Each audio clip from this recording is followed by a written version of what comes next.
Един мъж след самолетна катастрофа се озова на остров. Той беше единственият оцелял и благодари на Бога, че го е спасил. На брега си построи малка колиба.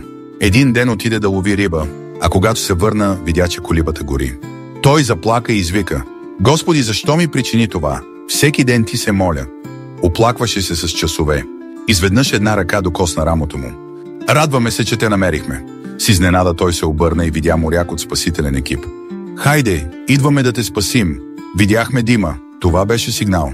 Приятели, Бог винаги се грижи за нас по начини, които не очакваме. Вместо да се оплакваме, по-добре е да бъдем благодарни.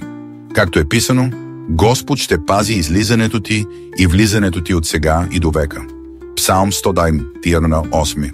Ако Бог винаги е бдял над теб, кажи амин и сподели с приятелите си. Може би точно сега те имат нужда от вяра.